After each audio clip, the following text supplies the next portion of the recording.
On September 26, 1346, a 16-year-old prince stood on a hill at Cray, surrounded by 30,000 French corpses.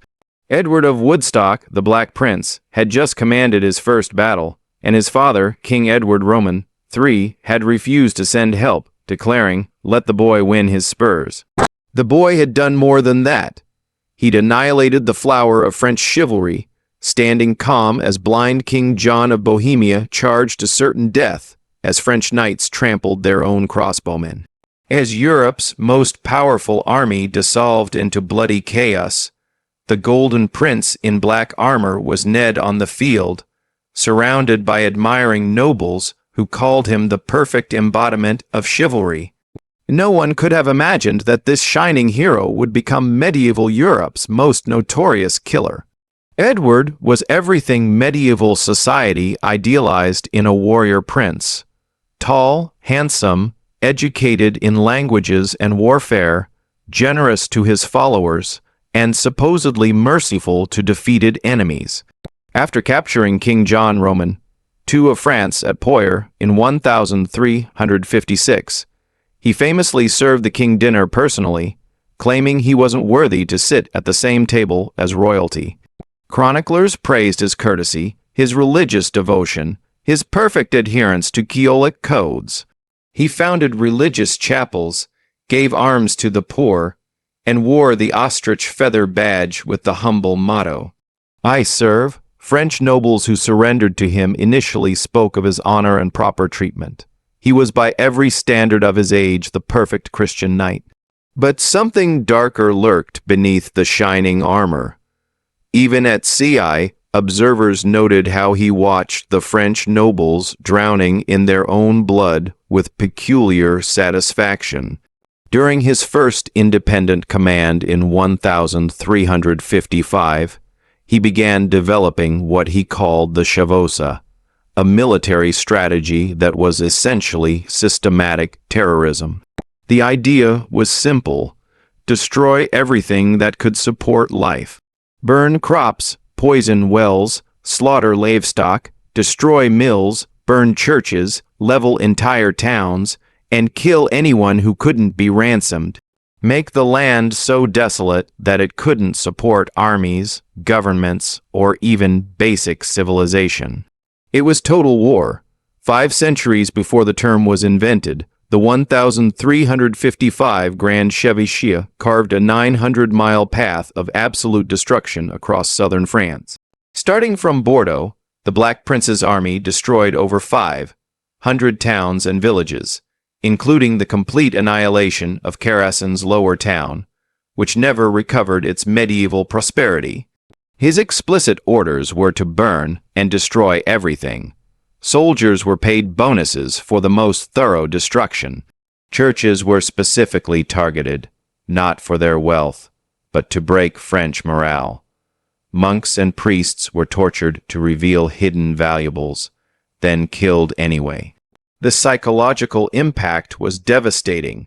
French peasants began believing the English were demons sent by God to punish them for unknown sins. The Black Prince refined terror into military science. He would leave one survivor from each village, usually a child, to run to the next settlement and describe what was coming. He displayed mutilated bodies along roads in artistic arrangements, heads on pikes forming arrows pointing toward his next target. Wells were poisoned with human corpses and dead animals, ensuring that even after his army passed, death would linger.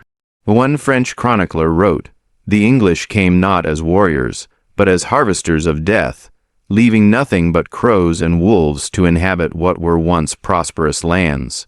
For 7 years after their passing, no birds sang. The Battle of Poitiers in 1356 cemented the Black Prince's military reputation while revealing his true nature.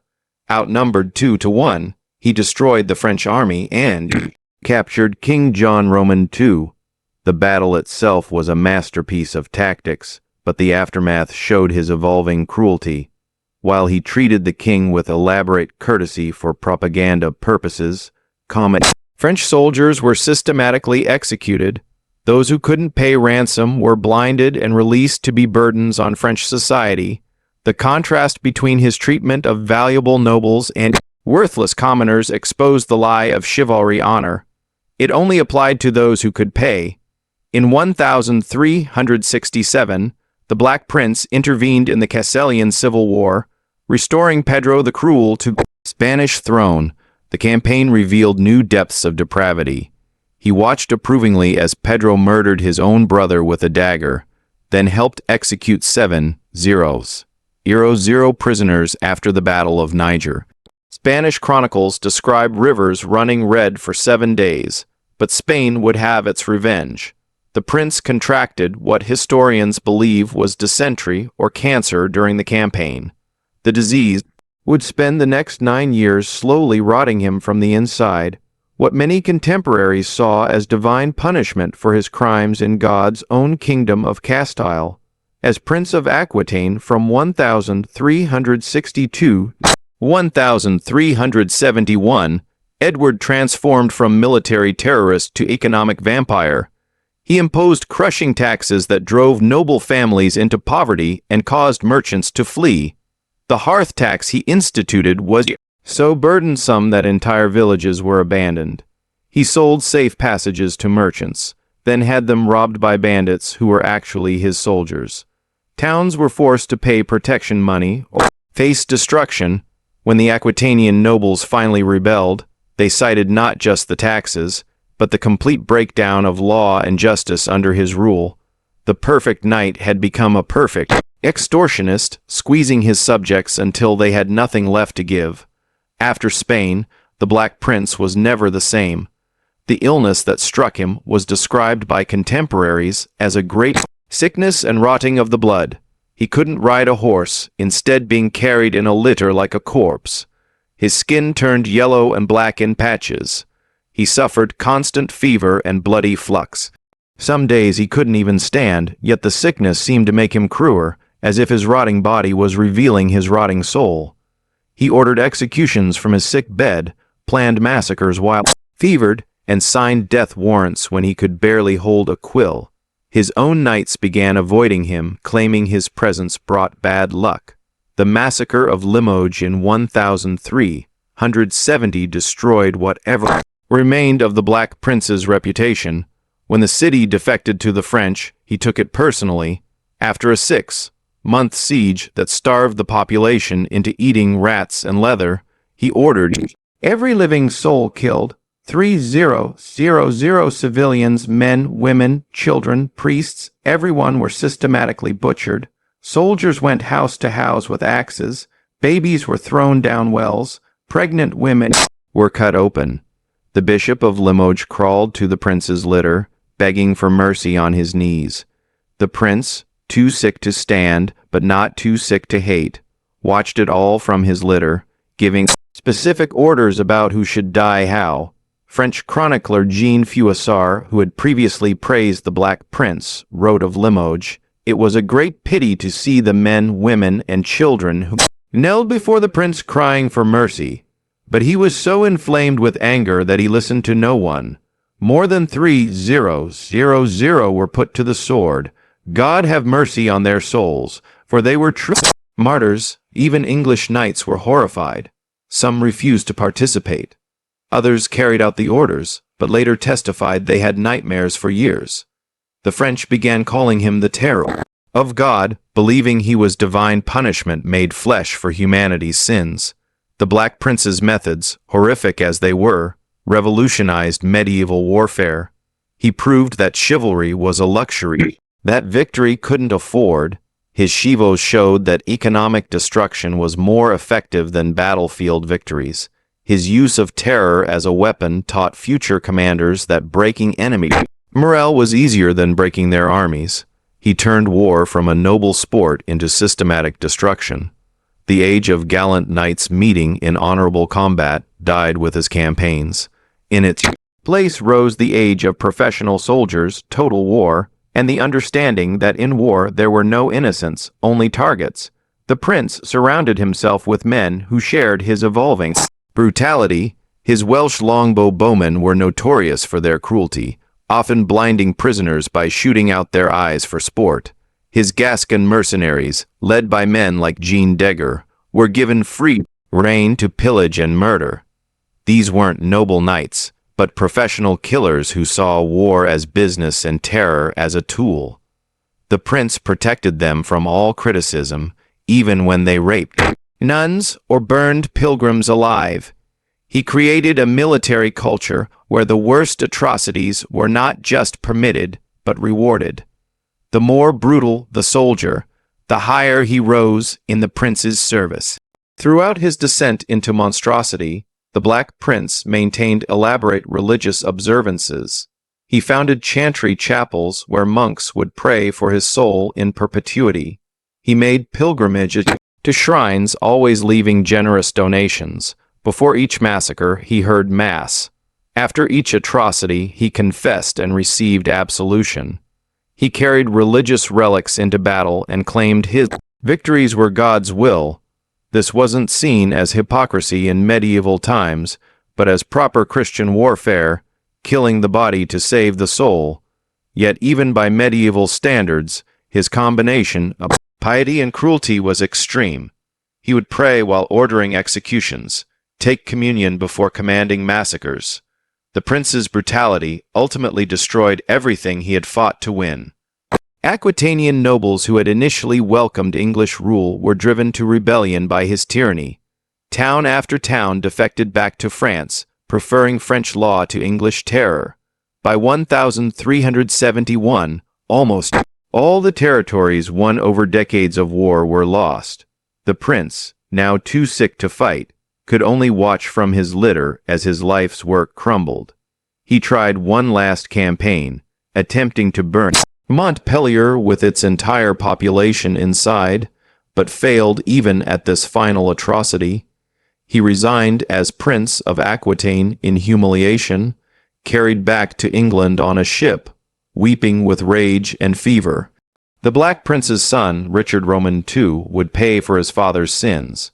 Inheriting the throne at age 10, Richard was haunted by his father's legacy. He tried to make peace with France to end the endless wars his father had glorified. The English nobles, grown rich on French plunder, overthrew him.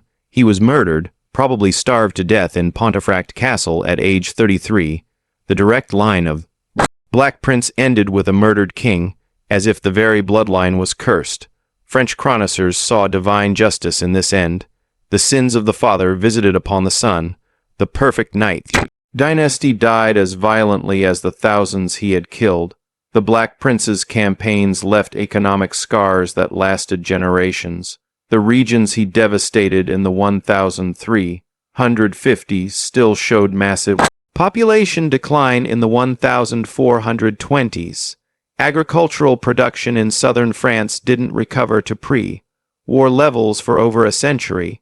The destruction of infrastructure, mills, bridges, irrigation systems set back economic development by decades. Trade routes were abandoned, entire industries destroyed, currency systems collapsed. The cost of his victories in pure economic terms exceeded any plunder gained. He had won battles but destroyed the very wealth that made the territories worth fighting for. Medieval economists called it making a desert and calling it peace before the Black Prince. Wars were largely conflicts between nobles with peasants as incidental victims. His systematic targeting of civilians created something new: national hatred. French peasants who had never cared which noble ruled them now despised the English with personal passion. This hatred transcended class. Merchants, priests, nobles, and peasants united in their desire for revenge. The prince had inadvertently created French nationalism through shared suffering. This emotional transformation would eventually drive the English from France entirely. Joan of Arc's ability to rally France stemmed directly from the national trauma the Black Prince had inflicted. He won every battle, but created the conditions for England's ultimate defeat. The Black Prince's last years were a descent into physical and mental hell. His body was rotting, wounds wouldn't heal, his teeth fell out. His hair turned white. He suffered hallucinations, claiming to see the ghosts of those he'd killed. His temper became uncontrollable. He once had a servant beaten to death for spilling wine. He couldn't sleep without massive doses of poppy wine. On good days, he could sit up and dictate letters, ordering executions. On bad days, he screamed about demons coming for his soul. Even his own family avoided him.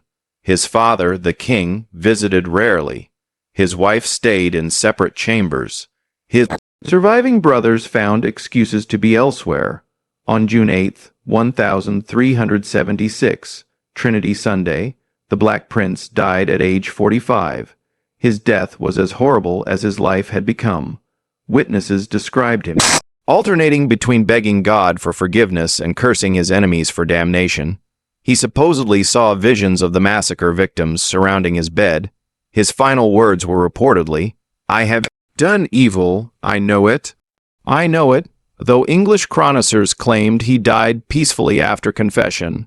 He was buried in Canterbury Cathedral with an epitaph praising his nobility and courage, but his tomb effigy, showing a perfect knight in shining armor, was perhaps the greatest lie of all.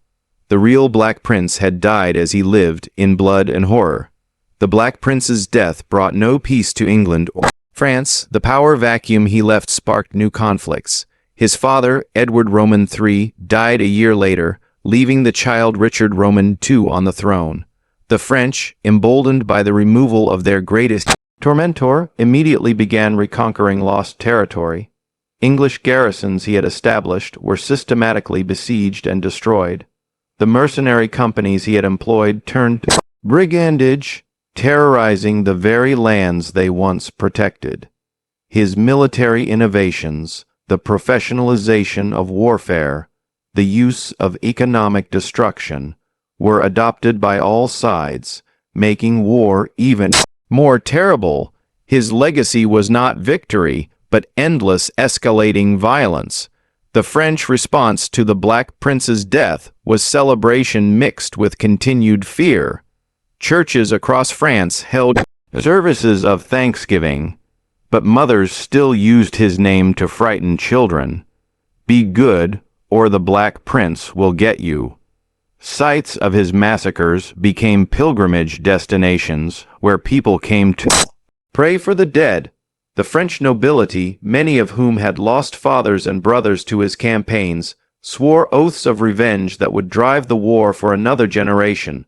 French military doctrine was completely reorganized to counter his tactics, avoiding pitched battles using guerrilla warfare, targeting English supply lines. They had learned from their tormentor, becoming as ruthless as he had been. English historians immediately began rehabilitating the Black Prince's image. Chronicles were edited to minimize atrocities and emphasize chivalry deeds. The massacre at Limoges was reduced from 3,000 to 300, then described as a military necessity. His economic extortion was reframed as efficient administration. The systematic destruction of French countryside became strategic brilliance. Victorian historians turned him into a romantic hero, the perfect medieval knight fighting for England's glory. French sources describing his atrocities were dismissed as enemy propaganda. This whitewashing was so effective that even today many English remember him as a hero rather than the war criminal he actually was. The Black Prince's true legacy was the transformation of warfare from limited noble conflict to total war. His Chavosa strategy would be used for centuries. Sherman's march to the sea in the American Civil War followed his blueprint exactly. His use of terror to break civilian morale became standard military doctrine. His economic warfare, destroying the enemy's ability to make war rather than just defeating their armies, predated modern strategic thinking by 500 years. Militaristes still study his campaigns, though they focus on tactics rather than atrocities. He proved that in war, brutality worked better than honor, a lesson humanity has never forgotten. Modern archaeology confirms the chroniclers' accounts of the Black Prince's brutality. Excavations at sites along his campaign routes reveal layers of ash consistent with total destruction. Mass graves dating to the 1357 show evidence of violence against civilians, women and children with sword wounds, skulls showing execution-style killings. At Limoges, construction work in 1960s uncovered a mass burial site with remains of approximately 300 individuals, all showing trauma consistent with massacre rather than battle. Coin hoards buried during his campaigns and never recovered suggest populations that fled or died. The physical evidence supports the darkest interpretations of his legacy.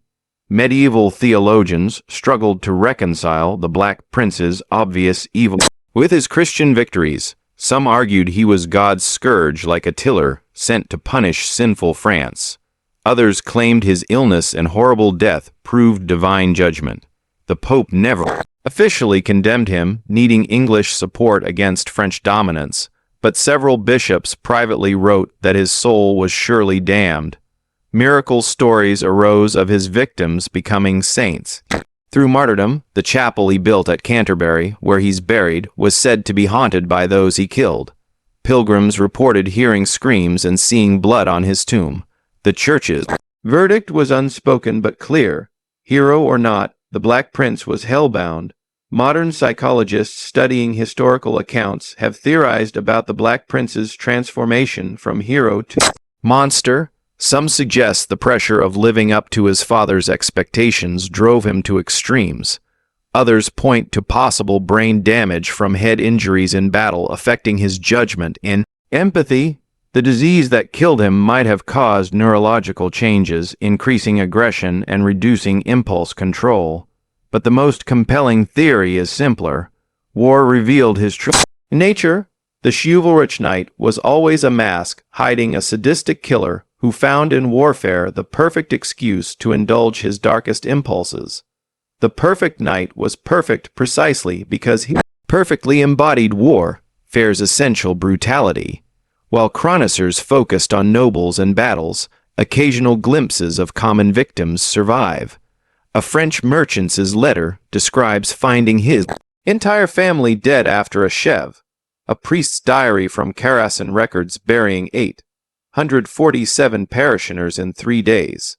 A mother's song preserved in oral tradition laments children fed to English swords. These fragments remind us that beyond the statistics were real people, farmers, merchants, priests, children whose lives were destroyed by one man's military genius. The Black Prince killed more French civilians than soldiers. His victims weren't warriors who chose battle, but innocents who happened to live where armies passed. Their voices, mostly lost to history, whisper accusations that no amount of historical revision can silence. The supreme irony of the Black Prince's life is that everything he achieved was lost within a generation. Every city he conquered returned to France.